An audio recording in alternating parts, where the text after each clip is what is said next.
کچھ دیر ہمارے درمیان خاموشی طاری رہی، مگر صرف زبان سے کوئی لفظ ادا نہ کرنا ہی تو خاموشی کی تعریف نہیں۔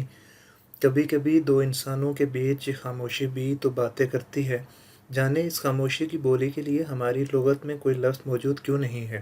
انسان نے شاید اپنی ضرورت کے مطابق ہر لفظ اور بولیاں ایجاد کی ہوں گی، تبھی تو مجھے ہمیشہ سے یہ انسان لغت نامکمل محسوس ہوتی تھی۔ میں نے نظر بھر کر اسے دیکھا، وہ پہلے سے بہت کمزور اور لاغر سی دکھائی دے رہی تھی۔ وہ سر جھکائے میرے سامنے کھڑی رہی، پھر میں نے ہی ابتدا کی۔ کیا حال بنا رکھا ہے تم نے اپنا؟ لگتا ہے آئینے سے کوئی دشمنی پال رکھی ہے۔ وہ دھیرے سے بولی، آئینے سے تو پہلے بھی کچھ خاص دوستی نہیں تھی صاحب، مگر آئینے کے بنا ہی سب صاف دکھائی دینے لگا ہے اب۔ میں چپ رہا، اس نے لمحہ بھر کے لیے میری طرف دیکھا۔ یہی سوال میرا بھی ہے تم سے، کب ختم ہوگا یہ جوگ؟ بس کر دو صاحب، گھر واپس لوٹ جاؤ، کب تک ان ویرانے میں بھٹکتے رہو گے؟ میں نے تڑپ کر اس کی طرف دیکھا، یہ ویرانے تو اب میرے اندر بسیرا کرتے ہیں، ان سے بچ کر میں کہاں جاؤں گا زہرا؟ میری زبان سے اتنے سالوں بعد اپنا نام سن کر اسے ایک جھٹکا سا لگا، جیسے ایک دم کسی نے بہت سے تار چھیڑ دیے ہوں۔ اس کی آنکھیں نم ہونے لگیں اور آنسو چھلکنے کے لیے بے تاب ہو گئے۔ ابا نے بڑی سرکار کو زبان دے دی ہے، چند دن بعد میرا نکاح ہے سکندر کے ساتھ۔ میں تو اپنی ساری زندگی تمہارے ساتھ ہی تمہارے اندر بسے ان ویرانوں میں جینا چاہتی تھی صاحب، مگر ہر بار وقت نے بازی پلٹ دی۔ ہم جب بھی ملے جدا ہونے کے لیے ملے، جب بھی قریب آئے دوری ہم سے پہلے ہمارے درمیان آ کھڑی ہوئی۔ اب میں نے ہار مان لی ہے ساحر، بہت تھک گئی ہوں میں، لیکن میں تمہیں اس طرح در بدر بھٹکتے ہوئے نہیں دیکھ سکتی۔ میری ایک آخری بات مان لو، تم بھی اپنا گھر بسا لو، ختم کر دو یہ جھوگ، شاید اس طرح میری روح کو کچھ سکون حاصل ہو جائے۔ مان لو میری بات، دیکھو میں تمہاری منت کرتی ہوں، مان رکھ لو میرا۔ زہرا نے میرے آگے ہاتھ جوڑ دیے اور پھوٹ پھوٹ کر رو پڑی۔ میں تڑپ سا گیا، میرا شدت سے جی چاہا کہ میں اس کے لرزتے کانپتے جڑے ہوئے ہاتھ تھام لوں اور پھر کبھی نہ چھوڑوں۔ تبھی پچھلے صحن سے گھبرائی سٹپٹائی سی رحمتیں لپکتے ہوئے ہماری طرف آتی دکھائی دی۔ زہرا نے گھبرا کر اس کی طرف دیکھا۔ وہ بی بی جی جلدی کریں، سکندر سائیں کی گاڑی نیچے رکتی دیکھی ہے میں نے، وہ شاید ادھر آ رہے ہیں۔ سکندر کا نام سن کر زہرا کے چہرے کا رنگ بھی اڑ گیا۔ سکندر سائیں یہاں؟ رحمتیں ابھی تک ہڑبڑائی سی تھی۔ جی بی بی جی، میں نے خود انہیں نیچے رکتے دیکھا ہے، آپ کی سواری کے پاس، جلدی چلیں۔ زہرا نے بے بسی سے میری طرف دیکھا، جیسے کہہ رہی ہو پھر وہی ادھوری ملاقات۔ وہ پلٹتے ہوئے ایک پل کو رکی، مجھے یقین ہے تم میرا مان ضرور رکھو گے صاحب، چھوڑ دو اپنی یہ ضد۔ ایک پل کے لیے اس نے میری نظروں میں جھانکا اور پھر تیزی سے پلٹ گئی۔ مجھے تو کچھ کہنے کا موقع ہی نہیں دیا اس نے، ایسے آئی جیسے لمحہ بھر کے لیے کوئی بجلی کو کونتی ہے اور بھری برسات میں اپنی ایک جھلک دکھا کر پھر سے معدوم ہو جاتی ہے۔ میں اسی طرح گمسم سا وہیں کھڑا رہ گیا اور وہ درگاہ کا صحن پار کر کے میری نظروں سے اوجھل ہو گئی، مگر اس کے آنچل کی وہ مانوس سی خوشبو بہت دیر تک میرے آس پاس بکھری رہی۔ کبھی کبھی ہم کسی ایک لمحے میں اتنا کھو جاتے ہیں کہ اس کے بعد کے پل ہمیں منو بہاری لگنے لگتے ہیں۔ میرے قدم بھی واپسی کی راہ جیسے پتھر کے ہو گئے۔ میں اپنی ہی دھن میں گم مزار کے داخلی دروازے سے باہر نکلا تو کسی نے چلتے چلتے میرا ہاتھ تھام لیا۔ عبداللہ، تم یہاں؟ میں نے گھبرا کر اوپر دیکھا، وہ سکندر ہی تھا جس کے ماتھے پر مجھے نیلے گنبد والے مزار سے باہر نکلتے دیکھ بہت سے بل پڑ چکے تھے۔ میں نے خود کو سنبھالنے کی کوشش کی، ہاں میں کسی ضروری کام سے آیا تھا، میں یہاں۔ میرا جھوٹ سکندر کو مطمئن نہ کر سکا اور اس کے چہرے پر پھیلی فکر کی پرچھائیاں کم نہ ہوئیں۔ شاید میری حالت ہی اس وقت کچھ ایسی تھی کہ کوئی بھی ذی ہوش میری دیوانگی کو محسوس کر سکتا تھا۔ سکندر خاموش رہا۔ میں نے بات بدلی، پولیس کے جاسوس میری طاق میں ہیں، میں تمہارے ساتھ یہاں زیادہ دیر نہیں ٹھہر سکتا، ظہیر سے کہنا میں جلد اس سے ملنے آؤں گا۔ میں نے عجلت میں اپنی بات ختم کی اور سکندر کی آنکھوں میں کہیں چبھتے ہوئے سوالات چھوڑ کر تیزی سے سیڑھیاں اتر کر دور کھڑے تانگے میں سوار ہو گیا۔ تانگے والے نے چابک لہرایا اور ہم وہاں سے چل پڑے۔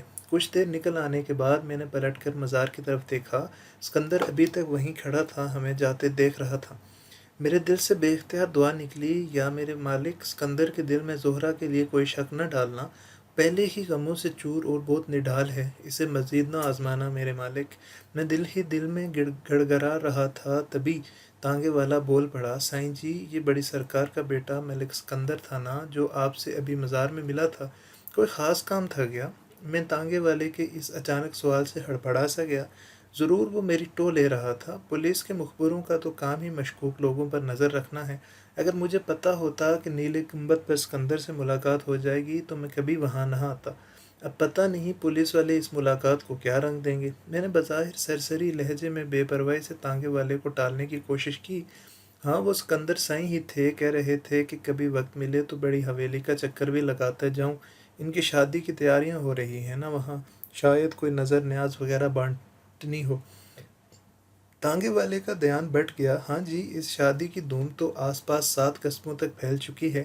بڑی سرکار کے چھوٹے بیٹے کی موت کے بعد اس گھر کی یہ پہلی خوشی ہے۔ سارے علاقے کو دعوت دی ہے بڑی سرکار نے، پورا ہفتہ لنگر بٹے گا۔ تانگے والا نہ جانے کیا کچھ کہتا رہا اور نہ جانے کب ہمارا سفر کٹ گیا۔ میں جب درگاہ کے صحن میں داخل ہوا تو مغرب کی اذان ہو رہی تھی۔ حاکم بابا نے نماز ختم کر کے سلام پھیرا اور میرے چہرے پر نظر ڈالی۔ کیا بات ہے عبداللہ میاں، کہاں اپنا دھاگے الجھا بیٹھے ہو؟ میں نے غور سے ان کی طرف دیکھا۔ میرے دھاگے تو اسی دن الجھ گئے تھے جس دن پہلی مرتبہ میں نے ساحل ولی سلطان بابا کی درگاہ میں اپنا قدم رکھا تھا۔ تب سے لے کر آج تک کبھی سلجھا نہیں پایا۔ آپ ہی مدد کر دیں۔ حاکم بابا دھیرے سے مسکرایا۔ اچھا تو شکایت کر رہے ہو؟ تمہیں سلطان بابا نے بتایا تو تھا کہ یہ راستہ کانٹوں بھرا ہے، پھولوں کی خواہش ترک کرنا پڑتی ہے۔ ترک کر دی ہے میں نے ہر خواہش، سبھی سے تیاگ لے لیا ہے، مگر مشکلیں ہیں کہ دامن ہی نہیں چھوڑتی۔ آج تو اس نے بھی کہہ دیا کہ یہ جو ختم کر کے واپس پلٹ جاؤں، کیونکہ کچھ حاصل نہیں ہوگا مجھے، ہمیشہ خالی ہاتھ ہی رہوں گا میں۔ انہوں نے میری بات سن کر گہری سانس لی۔ تو تم کیا چاہتے ہو؟ واپس پلٹ جانے کا اختیار تو ہمیشہ سے ہی تمہارے پاس ہے، جب چاہو اپنا یہ حق استعمال کر سکتے ہو۔ میں نے تڑپ کر ان کی طرف دیکھا، وہ آنکھیں بند کیے تسبیح پھیرتے رہے۔ میں صرف اتنا چاہتا ہوں کہ میرا تبادلہ کسی اور دور دراز کی درگاہ میں کر دیں، یہاں رہوں گا تو اس کے لیے مشکلات کھڑی کرتا رہوں گا میں۔ حاکم بابا نے تسبیح جاری رکھی اور دھیرے سے بولے، جب جب جو ہونا ہے تب تب سو ہوتا ہے۔ میں سمجھ گیا کہ اب وہ مزید بات کرنا نہیں چاہتے، اس لیے چپ چاپ ان کے حجرے سے باہر نکل آیا۔ لیکن میں نے دل میں تہیہ کر لیا تھا کہ ظہیر کو منانے کی یہ آخری کوشش کرنے کے بعد میں خود ہی یہ درگاہ چھوڑ دوں گا۔ اسکندر کے دل میں اگر کسی شک و شبے نے سر اٹھایا بھی ہوگا تو میرا یہ عمل اس شک کی دھند کو صاف کر دے گا۔ ساری رات میں یہی منصوبے بناتا رہا کہ ظہیر سے ملنے کی کیا ترکیب نکالی جائے۔ اگلی صبح میرا سر درد سے پھٹا جا رہا تھا۔ انسانی جسم کی ایک حد مقرر ہے ہر معاملے میں، اور حد سے تجاوز کے اثرات بہرحال نمودار ہو کر رہتے ہیں۔ پچھلی کئی راتوں کے جگراتے اپنا اثر دکھانے لگے اور دوپہر تک میرا جسم بخار میں پھنکنے لگا۔ درگاہ کے طبیب نے میری نبض دیکھی تو پریشان ہو گیا۔ اسے فوراً قصبے کے ہسپتال لے جاؤ، بخار بہت تیز ہے اور بنا مناسب دوا دارو نہیں اترے گا۔ مجاوروں نے افراتفری میں کسی سواری کا انتظام کیا اور مجھے ہسپتال پہنچا دیا گیا۔ رات سے صبح اور صبح سے پھر شام ہو گئی۔ میرا ذہن تھوڑے اور لمبے وقفے کے لیے سوتا اور جاگتا رہا۔ ہر دفعہ جب میری آنکھ کھلتی حاکم بابا ہاتھ میں تسبیح تھامے میرے سرہانے بیٹھے کچھ پڑھتے نظر آتے اور میں پھر سے نیند کی آغوش میں چلا جاتا۔ یہ نیند بھی کتنی بڑی نعمت عطا کی ہے، اور اوپر والے نے ہم زمین والوں کو ہر غم سے آزاد اور ہر فکر سے بے فکر کر دینے والی نیند، سارے دکھ بلا کر اپنی پناہ میں لے لینے والی نیند، اور اسی سونے جاگنے کے وقفوں میں 3 دن بیت گئے۔ تب جا کر کہیں میرے حواس بحال ہوئے۔ میں نے جاگتے ہی اٹھنے کی کوشش کی، تبھی قریب بیٹھے حاکم بابا کی شفقت بھری آواز ابھری، لیٹے رہو، ابھی کمزوری اور نقاہت حاوی ہے تم پر۔ کیا جلدی ہے تمہیں میاں؟ میں نے کہا کر آنکھیں بند کر لیں۔ مجھے کسی دوست سے ملنے جانا ہے، ضروری ہے میرا جانا۔ چلے جانا، پہلے چلنے کے قابل تو ہو جاؤ۔ ویسے تمہاری بے ہوشی کے درمیان وہ پولیس والا 3 بار پھیرا ڈال چکا ہے، اور بڑی حویلی کی مالکن کا بیٹا بھی آیا تھا، مگر کچھ عجلت میں لگ رہا تھا۔ اسکندر کے آنے کا سن کر میری بے چینی بڑھ گئی۔ کیا کہہ رہا تھا اسکندر؟ کچھ بتایا اس نے؟ حاکم بابا اسی سکون کے ساتھ اپنی تسبیح پھیرتے رہے۔ بیمار سے کوئی کیوں ملنے آتا ہے بھلا؟ تیمارداری کے علاوہ کیا وجہ ہو سکتی ہے؟ ہاں البتہ ایک بات نہ چاہتے ہوئے بھی اس کی زبان سے نکل گئی تھی۔ میں نے پریشانی سے کروٹ بدلی۔ کون سی بات ہے؟ یہی کہ تم یہاں بیمار پڑے ہو اور وہاں حویلی میں کوئی اور بخار میں تڑپ رہا ہے، اسی روز سے۔ اللہ سب کو شفا عطا کرے۔ حاکم بابا نے ایک لمبی سانس بھری اور پھر سے آنکھیں بند کر کے تسبیح پھیرنے میں مشغول ہو گئے، مگر میری فکریں بڑھتی چلی گئیں۔ آخر سکندر یہاں کیا کرنے آیا تھا اور وہ کس کی بیماری کا ذکر کر رہا تھا؟ شام تک میرا دل اتنا اچاٹ ہو کے ہوا کہ میں نے زبردستی ڈاکٹر سے کہلوا کر اگلی صبح کے لیے اسپتال سے فراغت کا پروانہ لکھوا دیا، لیکن اس نے اسی شرط پر مجھے اگلے روز چھٹی کی اجازت دی کہ وہ جاتے وقت ایک بار پھر میرا معائنہ کرے گا۔ میں ڈاکٹر کی پرانے اور دیواروں سے پلستر اترے کمرے سے باہر برآمدے میں نکلا، تبھی ایک کمپاؤنڈر نما شخص سامنے بنی ڈسپنسری سے سفید کوٹ پہنے باہر نکلا اور بظاہر میری خیریت پوچھنے مسکراتے ہوئے میری طرف بڑھا۔ اب کیسی طبیعت ہے تمہاری صوفی جی؟ امید ہے سب ٹھیک ہی ہوگا۔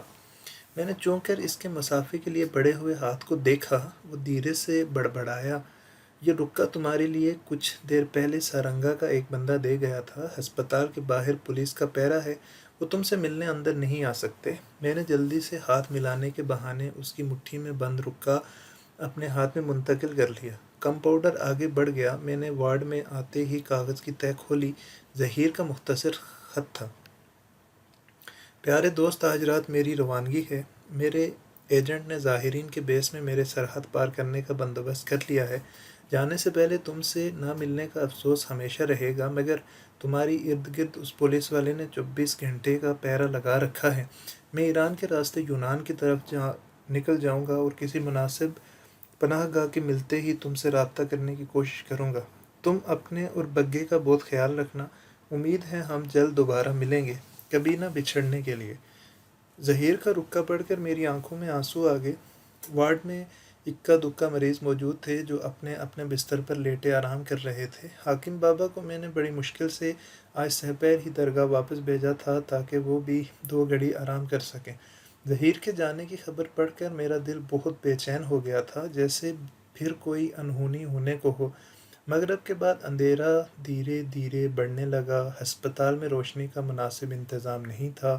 وارڈ میں لگے 2 کمزور پیلے بلب اندھیرا ختم کرنے کی ناکام جدوجہد میں مصروف تھے اور پھر رات 10 بجے کے قریب کسی وارڈ بوائے نے آ کر وہ کمزور بلب بھی بجھا دیے۔ جانے انسان کو آرام کرنے کے لیے اندھیرے کی ضرورت کیوں پڑتی ہے؟ سنا ہے کہ دماغ کے اندر موجود کوئی تسکین آور مادہ تبھی پھٹتا ہے جب بند آنکھوں کے پپوٹوں پہ روشنی کی ہلکی سی کرن بھی نہ پڑنے پائے۔ قدرت کے اپنے خودکار اور وضع کردہ نظام میں یہ ساری نیند بھی اس خودکار نظام کا ایک حصہ ہی تو ہے۔ میں نے بھی پلکیں موند لیں اور آنکھوں پر ہاتھ رکھ کر خود کو اس خودکار نظام کے حوالے کرنے کی کوشش کرنے لگا۔ جانے اسی ادھیڑ پن میں کتنی رات بیت گئی اور تبھی باہر اسپتال کے احاطے میں بہت سی گاڑیوں اور ایمبولینس کے سائرن گونجنے لگے۔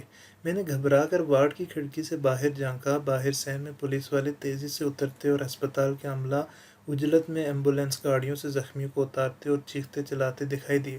سارے ہسپتال میں جیسے کوئی بھونچال سا آ گیا ہو۔ میں گھبرا کر وارڈ کے باہر نکلا اور راہداری میں دوڑتے ایک وارڈ بوائے کو لپک کر پکڑ لیا۔ یہ شور کیسا ہے؟ یہ کیا ہوا؟ لیکن زخمیوں کو لے کر آئے ہیں پولیس والے۔ وارڈ بوائے نے تعصب سے سر ہلایا۔ زخمی کہاں ہیں سائیں جی؟ سبھی کا دم نکل گیا ہے، بس سمجھو بیچارے مارے گئے سارے کے سارے۔ یہاں تو صرف مردہ خانے میں جمع کروانے ہی لاتے ہیں یہ پولیس والے انہیں۔ میرے جسم سے جان نکل گئی۔ کون ہیں یہ لوگ؟ زائرین کے بیس میں سرحد پار کر رہے تھے غیر قانونی طور پر۔ یہاں کا تو یہ معمول ہے صوفی جی، انسانوں کے سمگلر معصوم لوگوں کو خواب دکھا کر غیر قانونی طور پر سرحد پار کروانے کے لیے دوسری جانب دھکیل دیتے ہیں، پھر یا تو یہ بیچارے اپنی پولیس اور رینجرز گولیوں کا نشانہ بن جاتے ہیں اور یا پھر سرحد پار کی سیکیورٹی فورس انہیں اپنے نشانے پر رکھ دیتی ہے۔ ہر ماہ ایسی 5-6 لاشیں آتی ہیں یہاں اس اسپتال میں۔ اب دیکھو آج کتنے لاشیں ہیں سرحد سے۔ وارڈ بوائے اپنی بات ختم کر کے آگے بڑھ گیا اور میری آنکھوں کے آگے اندھیرا سا چھا گیا۔ مجھے لگا جیسے ایک دم ہی میری آنکھوں کا نور چھن گیا ہو۔ مجھے زور کا چکر آیا اور میں وہیں دیوار تھام کر ڈہ گیا۔ قریب سے گزرتے کسی عملے کے فرد کی مجھ پر نظر پڑی تو وہ میری طرف لپکا۔ آپ ادھر برآمدے میں کیا کر رہے ہیں سائیں جی؟ چلیں میں آپ کو آپ کے وارڈ تک پہنچا دوں۔ نہیں، مجھے ہسپتال کے مردہ خانے لے چلو۔ یہ جو ابھی پولیس اور بارڈر سیکیورٹی فورسز کی گولیوں سے لوگ مارے گئے ہیں، مجھے ان کے پاس لے چلو، مہربانی کرو۔ اسے میری حالت پر ترس آ گیا اور وہ مجھے سہارا دیے دے کر شعبہ حادثات کے ایک نیم اندھیرے کمرے کی طرف لے گیا۔ وہاں پہلے سے چند پولیس والے کھڑے پہرا دے رہے تھے۔ میں نے ان سے لاشوں کو دیکھنے کی درخواست کی تو ان میں سے ایک درشت لہجے میں بولا، تمہیں بھلا ان مردوں سے کیا لینا دینا سائنس لوگوں، جاؤ جا کر اپنا کام کرو۔ اتنے میں پیچھے سے کسی کی آواز بھری تو پولیس والوں نے گھبرا کر کڑک انداز میں سلوٹ مار دیا، جانے دو اسے، شاید اسے کسی اپنے کی تلاش ہے۔ میں نے پلٹ کر دیکھا، اے ایس پی اسد راہداری کے کنارے پر کھڑا میری طرف ہی دیکھ رہا تھا۔ پولیس والے مردہ خانے کے دروازے سے ہٹ گئے اور میں بے تابانہ اندر کی طرف لپکا۔ اندر بہت سے اسٹریچر پڑے تھے اور ان میں سے 5 اسٹریچروں پر مرنے والوں کی لاشیں رکھی ہوئی تھیں، جن کے جسم اور چہرے کو سفید چادروں سے ڈھک دیا گیا تھا۔ کمرے میں فارمیلین نامی دوائی کی تیز اور ناگوار بو پھیلی ہوئی تھی۔ یہ بنیادی طور پر ایک سرد خانہ تھا جسے مناسب سہولیات نہ ہونے کی باعث عارضی طور پر برف کی سیلیں رکھ کر چلایا جا رہا تھا۔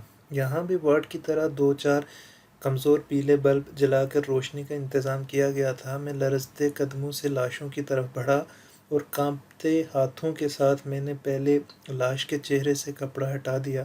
یہ کوئی بدقسمت ادھیڑ عمر شخص تھا جو اپنے خوابوں کی تلاش میں بے گور و کفن مارا گیا تھا۔ پھر میں دوسرے اسٹریچر کی طرف بڑھا، مگر وہاں بھی کسی دوسرے نوجوان کے ارمانوں کا خون چادر پر بکھرا پڑا ملا۔ اس طرح تیسرے اور پھر چوتھے شخص کا چہرہ بھی میں نے دل پر پتھر رکھ کر دیکھ لیا، مگر ان میں سے کوئی بھی ظہیر نہیں تھا۔ اب صرف آخری اسٹریچر باقی رہ گیا تھا، لیکن میرے قدموں میں بچی جان بھی خرچ ہو چکی تھی۔ میں نہ جانے کس طرح لڑکھڑاتے ہوئے چادر اوڑھے اس بے جان لاشے تک پہنچ تو گیا، مگر میرا سارا جسم جیسے شل ہو کر رہ گیا تھا۔ میرے ہاتھوں میں اتنی جان بھی نہیں رہی کہ میں اپنے سامنے پڑے جسم کے چہرے پر پڑا سفید کپڑا اٹھا کر یہ دیکھ سکوں کہ وہ کون ہے۔ میری دل کی دھڑکن تو یہی سوچ کر بند ہو رہی تھی کہ اگر کپڑا ہٹانے کے بعد وہ چہرہ میرے یار ظہیر کا ہی نکلا تو۔ میں اس شش و پنج میں کھڑا پسینے میں شرابور ہو گیا، حالانکہ کمرے میں ہڈیاں جما دینے والا خنکی تھی۔ تبھی میرے عقب سے اسد کی آواز گونجی، ڈر کیوں رہے ہو عبداللہ؟ لاش کے چہرے سے کپڑا کیوں نہیں ہٹا رہے؟ تمہارا دوست جس راستے پر چل رہا تھا اس کا انجام تو آخرکار یہی ہونا تھا۔ میں نے تمہیں خبردار تو کیا تھا نا، مگر لگتا ہے تمہارے دوست تک میری یہ بات پہنچ نہیں پائی۔ اٹھاؤ کپڑا اور دیکھ لو اس کا چہرہ۔ میں گھبرا کر چلا اٹھا، نہیں، یہ نہیں ہو سکتا، ظہیر نہیں مر سکتا۔ میں بخت خان، کندن اور سنتوش کو پہلے ہی کھو چکا ہوں، اب اور نہیں۔ اسد ایک جھٹکے سے آگے بڑھا، کب تک حقیقت سے نظریں چراتے رہو گے عبداللہ؟ چلو، تم کپڑا نہیں ہٹا سکتے تو میں ہٹا دیتا ہوں۔ اسد نے اگلے ہی لمحے مردے کے چہرے سے سفید چادر جپٹ کر ہٹا دی۔ میں نے گھبرا کر آنکھیں بند کر لیں، مگر لمحے کے 1000ویں حصے میں مجھے محسوس ہوا کہ مرنے والا بد نصیب کوئی اور ہی ہے۔ میں نے نظریں چراتے ہوئے دیکھا، ہاں وہ ظہیر نہیں کوئی اور تھا۔ اسد نے دھیرے سے کہا، یہ ظہیر نہیں ہے، لیکن آج نہیں تو کل یہاں ظہیر بھی ہو سکتا ہے۔ میرے مخبروں نے پکی خبر دی ہے کہ تمہارا دوست ظہیر اس قصبے میں موجود ہے اور اس نے زائرین کے جعلی پیس میں غیر قانونی طور پر سرحد پار کرنے کا بندوبست بھی کر لیا ہے۔ میری بات غور سے سنا عبداللہ، ظہیر بہت بڑی زیر زمین تنظیم کا ایک سرگرم رکن تھا۔ اس کے پاس ابھی تک بہت سے ایسے راز موجود ہیں جو اگر ٹھیک وقت پر قانون نافذ کرنے والے اداروں تک پہنچ جائیں تو ہم آج بھی بہت بڑی تباہی سے اپنے ملک کو بچا سکتے ہیں۔ ظہیر کو پھانسی ہونے سے قبل بھی بہت مرتبہ زبان کھولنے کی پیشکش کی گئی تھی، مگر وہ شاید اپنی کسی مجبوری یا اندھی وفاداری کی وجہ سے کبھی نہیں بولا۔ لیکن مجھے یقین ہے کہ اگر تم اسے مجبور کرو گے تو وہ ضرور خود کو قانون کے حوالے کر دے گا، اور اگر اس نے موت سے پہلے قانون کے ساتھ تعاون کرنے کی حامی بھر لی تو میں پوری کوشش کروں گا کہ اسے سلطانی گواہ بنا کر اس کی زندگی بچا لوں۔ سوچ لو عبداللہ، یہ گھاٹے کا سودا نہیں ہے اگر ظہیر مان جائے۔ میں چپ چاپ کھڑا اسد کی بات سنتا رہا۔ اگر تم واقعی چاہتے ہو کہ ظہیر کو قائل کرنے کی کوشش کروں تو تمہیں 24 گھنٹوں کے لیے مجھ پر لگے اپنے سارے پہرے ہٹانے ہوں گے۔ اگر ظہیر نے سرحد پار نہیں کی تو مجھے اس تک پہنچنا ہوگا، لیکن اگر اسے ذرا سا بھی شک ہو گیا کہ پولیس میرے تعاقب میں ہے تو وہ مجھ سے بھی دور چلا جائے گا۔ بولو آفیسر، اتنا اعتماد کر سکتے ہو مجھ پر؟ اسد میری بات سن کر سوچ میں پڑ گیا۔ ٹھیک ہے، میں پیرا ہٹا دیتا ہوں، امید ہے تم میرے اعتماد کا مان رکھو گے عبداللہ۔ میں نے غور سے اسد کی طرف دیکھا۔ مان اور برہم، تو تمہیں بھی اپنے وعدے کا رکھنا پڑے گا۔ اگر مجھے ذرا سا بھی شک ہوا کہ تم نے اب بھی کسی کو میرے پیچھے لگا رکھا ہے تو شاید میں کبھی ظہیر کو ہتھیار ڈال کر گرفتاری دینے پر آمادہ نہ کر سکوں۔ بولو ایس پی اسد، اپنا وعدہ پورا کر پاؤ گے؟ اسد نے ایک گہری سانس لے کر ہاتھ میری طرف بڑھا دیے۔ ٹھیک ہے، تو پھر طے رہا، ہم دونوں ہی اپنے اپنے وعدے کا برہم نبھائیں گے۔ شاید اب ہم دونوں کے پاس کوئی دوسرا چارہ بھی نہیں ہے۔ تم بے فکر ہو جاؤ، میں ابھی اس وقت تمہارے ارد گرد موجود ہر پیرا ہٹا رہا ہوں۔ میں نے اسد کا بڑا ہوا ہاتھ تھام لیا۔ اب کل شام مغرب کے وقت تم سے ملاقات ہوگی میری وہیں صحرا والی بڑی درگاہ میں۔ اسد مجھ سے ہاتھ ملا کر تیزی سے پلٹا اور پیچھے برآمدے میں کھڑے کچھ پولیس والوں کو ساتھ لیے وہاں سے اوجھل ہو گیا۔ میں نے باہر نکل کر دیکھا، راہداری سنسان پڑی تھی۔ میں جانتا تھا کہ اسد نے جاتے ہوئے ہسپتال سے پیرا ہٹا دیا ہے، مگر پھر بھی میں نے ہسپتال سے نکلنے کے لیے مرکزی گیٹ کے بجائے عقبی دیوار کا راستہ اختیار کیا۔ پچھلی سڑک رات کے اندھیرے میں سنسان اور ویران سی تھی۔ اسپتال سے سکندر کی حویلی کا فاصلہ کچھ زیادہ نہیں تھا، مگر میں نے مرکزی سڑک کے بجائے اندھیری گلیوں کی راہ اختیار کی اور چند گلیاں پار کرنے کے بعد اندھیرے گوشے میں رک کر یہ اطمینان ضرور کر لیا کہ کہیں کوئی پولیس والا میرا پیچھا تو نہیں کر رہا۔ مگر میرے پیچھے آنے والا کوئی دکھائی نہیں دیا تو میں نے آخری گلی بھی بڑا میدان پار کر کے بڑی حویلی کے دروازے تک پہنچ دربان دروازے کے ساتھ ہی بنے کمرے میں موجود تھے اور گارڈ نے فوراً ہی باہر جھانکا۔ کون ہو بھئی، اور یوں آدھی رات کے وقت کیوں دستک دے رہے ہو؟ جاؤ صبح ہونا۔ وہ میرے حلیے کی وجہ سے مجھے کوئی بھکاری یا ساحل ہی سمجھ رہا تھا۔ مجھے سکندر سائی نے بلایا ہے، ان کے مہمان کے لیے کوئی پیغام لایا ہوں۔ دربان نے غور سے میری طرف دیکھا۔ سکندر سائی تو آج شام ہی کہیں نکلے ہیں، واپس نہیں لوٹے تک۔ تم ٹھہرو، میں اندر مردانے میں اطلاع کرواتا ہوں۔ کچھ ہی دیر میں مجھے اس صحن میں پہنچا دیا گیا جہاں میری پہلے ظہیر اور بگے سے ملاقات ہو چکی تھی۔ تبھی سارنگا آنکھیں ملتے ہوئے صحن میں نکلا اور مجھے دیکھتے ہی واپس اندر لپک گیا، مگر اگلے ہی لمحے بگے کے ساتھ دوبارہ نمودار ہوا اور بگا آتے ہی مجھ سے لپٹ گیا۔ اوے عبداللہ یار، کہاں رہ گئے تھے تم؟ ہم کب سے تیری راہ دیکھ رہے ہیں۔ میں نے جلدی سے پوچھا، ظہیر کہاں ہے بگے؟ وہ ٹھیک تو ہے نا؟ ہاں سب خیر ہے، وائی گرو کی کرپا سے۔ تو اندر آ جا، یہاں کیوں کھڑا ہے؟ ہم تینوں کمرے میں داخل ہوئے تو ظہیر بھی اپنی خوابگاہ سے آ نکلا۔ میں اسے دیکھ کر یوں اس کی طرف لپکا جیسے پیاسا کسی کنویں کی طرف لپکتا ہے۔ تم ٹھیک تو ہو نا؟ تم نے آج رات سرحد پار کرنے کا پیغام بھجوایا تھا مجھے، پھر کیا ہوا؟ ظہیر نے گہری سانس لی۔ ہاں، پروگرام تو یہی تھا میرا، مگر عین وقت پر کچھ گڑبڑ ہو گئی۔ میں تو چھپتے چھپاتے سرحد تک پہنچ ہی گیا تھا، مگر اس بے وقوف ایجنٹ نے پہلے ہی 5 بندے بک کر رکھے تھے سرحد پار کرنے کے لیے۔ میں چھٹا بندہ تھا اور دوسری طرف والے ایجنٹ اڑ گئے کہ آج رات صرف 5 بندوں کو ہی سرحد پار کروا سکتے ہیں۔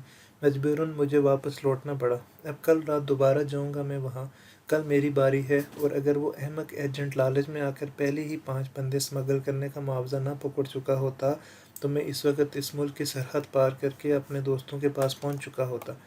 ظہیر چپ ہوا تو میں بے اختیار بول اٹھا، نہیں، اگر تم بھی ان 5 ظاہرین کے ساتھ ہوتے تو اس وقت تم سرحد پار نہیں بلکہ اس قصبے کے پرانے ہسپتال کے ایک پوسیدہ سے مردہ خانے میں پڑے ہوتے۔ وہ 5 سرحد پار رینجرز کی گولیوں کا نشانہ بن کر اپنی جان کی بازی ہار گئے، اور اب ان کی لاشیں سرد خانے میں بے گور و کفن پڑی ہیں۔ میری بات سن کر کمرے میں سناٹا سا چھا گیا۔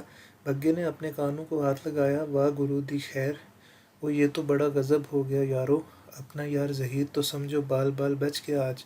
ہاں، مگر ہر بار ہی ظہیر کی قسمت ساتھ دے جائے یہ ضروری تو نہیں۔ ظہیر نے چون کر میری طرف دیکھا۔ تم کیا کہنا چاہتے ہو عبداللہ؟ کھل کر بات کرو۔ میں تم سے صرف اتنا ہی کہنا چاہتا ہوں کہ خود کو یوں جانتے بوجھتے موت کے منہ میں مت دھکیلو۔ میرے یار سوچو، اگر آج تم بھی ان 5 کے ساتھ سرحد پار کرنے کی غلطی کر بیٹھتے تو کیا ہوتا؟ میری اس پولیس افسر سے بات ہوئی ہے، اس نے مجھ سے وعدہ کیا ہے کہ اگر تم اپنی گزشتہ تنظیم کے سرکردہ رازوں سے پردہ ہٹا دو اور خود گرفتاری دے دو تو وہ سرکار سے تمہیں سلطانی گواہ بنانے کی درخواست ضرور کرے گا۔ میری بات مان لو میرے دوست، خود کو قانون کے حوالے کر دو۔ ظہیر نے ایک تلخ کہکہ لگایا تم بہت سادہ اور بولے ہو عبداللہ، جیسے تمہارا دل صاف ہے اس طرح تم ساری دنیا کو بھی سچا اور صاف دل سمجھتے ہو، مگر تم ان پولیس والوں کو ابھی ٹھیک طرح نہیں جانتے ہو۔ یہ کہتے کچھ اور ہیں اور کرتے کچھ اور ہیں۔ ہزار چہرے ہیں ان لوگوں کے۔ مجھے یقین ہے میری گرفتاری ہوتے ہی پہلی فرصت میں وہ مجھے راستے میں ہی جعلی پولیس مقابلے میں ختم کر دیں گے، مجھ سے جان چھڑا کر انعام اور شہرت بھی سمیٹیں گے، اور سب کو ایک سزائے موت کے بھاگے ہوئے خطرناک قیدی کو ماننے کے حوصلے میں ترقیاں بھی ملیں گی۔ تو کیوں نہ میں ان کے ہاتھ مرنے کے بجائے خود ایک چانس لے لوں؟ مارا بھی گیا تو کم از کم یہ دکھ تو نہیں ہوگا کہ میں نے بچ نکلنے کی کوشش نہیں کی۔ میں ظہیر کی بات سن کر چپ رہا۔ اس نے میری بے بسی محسوس کر لی۔ تم میری فکر چھوڑو، تم اور بگا میرے ساتھ دوسرے کمرے میں آؤ، مجھے بہت ضروری بات کرنی ہے تم سے۔ ہم اٹھ کر ملحقہ بیٹھک میں آ گئے۔ ظہیر نے غور سے میری طرف دیکھا۔ اسکندر کچھ دنوں سے بہت بے چین ہے، بار بار کریت کر تمہارے بارے میں پوچھ رہا تھا کہ تم کون ہو، ہم تمہیں کب سے جانتے ہیں، اور جیل آنے سے پہلے تمہارا ماضی کیا تھا۔ میں نے گھبرا کر ظہیر کی طرف دیکھا۔ تو تم نے کیا بتایا اسے؟ میں نے اتنا ہی بتایا جتنا مجھے معلوم تھا۔ تم ایک اربپتی باپ کے بیٹے ہو اور کسی اندھے قتل کے جھوٹے الزام میں تمہیں پھانسی کی سزا سنائی گئی تھی۔ تم صرف اپنی منگیتر کو ان لٹوروں سے بچانے کی کوشش کر رہے تھے کہ گولی چل گئی، بس اس کے سوا کچھ نہیں بتایا میں نے اسے، مگر وہ پلٹ کر ہر بات تمہارے ماضی کے بارے میں ہی کریدتا رہا۔ سب ٹھیک تو ہے نا عبداللہ؟ اسکندر تمہارے بارے میں اتنا فکر مند کیوں ہو گیا ہے؟ کیا تعلق ہے تمہارا ماضی کا اسکندر سے؟ میں نے ایک گہری سانس لی۔ آخر وہی ہوا جس کا مجھے ڈر تھا۔ اسکندر کو مجھ پر شک ہو گیا تھا اور اب وہ میرے بارے میں چھان بین کرتا پھر رہا تھا۔ میں نے ظہیر کے سوال کا جواب نہیں دیا، مگر اس کی آنکھوں میں چھپے سوالات سے بچنا اتنا آسان نہیں تھا۔ بولو عبداللہ، چپ کیوں ہو؟ میں نے اسکندر کو اتنے بے چین کبھی نہیں دیکھا۔ 2 ہفتے بعد اس کا نکاح طے ہو چکا ہے، مگر وہ اپنی شادی کی تیاریاں کرنے کے بجائے جانے کہاں بھٹکتا پھر رہا ہے۔ آج بھی سر شام ہی نکل گیا بنا کچھ بتائے۔ یہ سب کیا ماجرا ہے عبداللہ؟ کوئی ماجرا نہیں ہے، سب قسمت کا پھیر ہے میرے یار۔ فی الحال مجھے صرف تمہاری فکر ہے۔ کیا تم اپنا فیصلہ تبدیل کرنے نہیں کر سکتے؟ کیا ایک دوست کا ایک دوست پر اتنا حق بھی نہیں ہوتا؟ تمہاری طرف بے فکر ہو جاؤں تو میں یہ علاقہ ہی چھوڑ دوں گا، کہیں دور نکل جاؤں گا یہاں سے۔ سب ٹھیک ہو جائے گا، مجھے یقین ہے۔ اسکندر کی ہر پریشانی بھی ختم ہو جائے گی۔ میرے جاتے ہی یہ سارے مسئلے ہی میری وجہ سے ہیں۔ میں نہیں رہوں گا تو کسی کو کوئی مسئلہ بھی نہیں رہے گا۔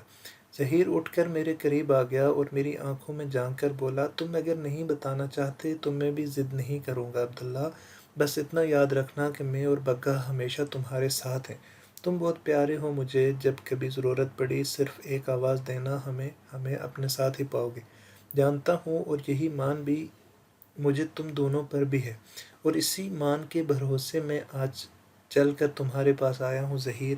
میں یہ بھی مانتا ہوں کہ پولیس کے معاملے میں تمہارا تجربہ مجھ سے کہیں وسیع ہے، مگر کبھی کبھی ہمیں اپنے دل کی آواز بھی سننی چاہیے، اور میرا دل کہتا ہے کہ اے ایس پی اسد جھوٹ نہیں بول رہا۔ پولیس کو تمہاری موت سے زیادہ تمہارا زندہ رہنا میں فائدہ ہے۔ ایک دوست کی حیثیت سے میرا واحد مقصد تمہاری جان بخشی ہے، لیکن میں جانتا ہوں کہ تم نے اتنی بار چوٹ کھائی ہے کہ اب تم کبھی کسی پر اعتبار نہیں کرو گے۔ یہ تمہاری زندگی اور اس کا فیصلہ بھی تم ہی کرنا ہے۔ میں نے کل شام مغرب کے وقت اس پولیس آفیسر سے بڑی درگاہ میں ملاقات طے کر رکھی ہے۔ میں اسے دیر تک وہیں الجھا رکھوں گا تاکہ تم سرحد پار کرنے کی آخری کوشش کر سکو، لیکن یہ یاد رکھنا کہ پولیس اور بارڈر سیکیورٹی فورس والوں نے پہلے ہی تمہارے لیے وہاں کڑا پہرا اور پھندا تیار کر رکھا ہوگا۔ میری دعا ہے کہ سب کچھ ویسا ہی ہو جیسا تم نے سوچ رکھا ہے۔ تمہاری نکل جانے کے بعد میں بھی کل رات یہ قصبہ چھوڑ جاؤں گا۔ زندگی رہی تو تم سے شاید پھر کبھی ملاقات بھی ہو جائے۔ یہ کہانی ہماری جیل میں ملاقات والی رات سے شروع ہوئی تھی، اور شاید ہماری اس کہانی کی یہ آخری رات ہے۔ کیوں نہ ہم ایک بار پھر اسی طرح گلے مل کر ایک دوسرے کو رخصت کریں، جیسے جیل سے فرار والی رات ہم رخصت ہوئے تھے۔ ظہیر اور بگا میرے آنکھوں میں آنسو دیکھ کر تڑپ اٹھے اور لپک کر مجھ سے لپٹ گئے۔ میری زبان سے صرف ایک جملہ ہی نکلا، الوداع میرے یارو، الوداع۔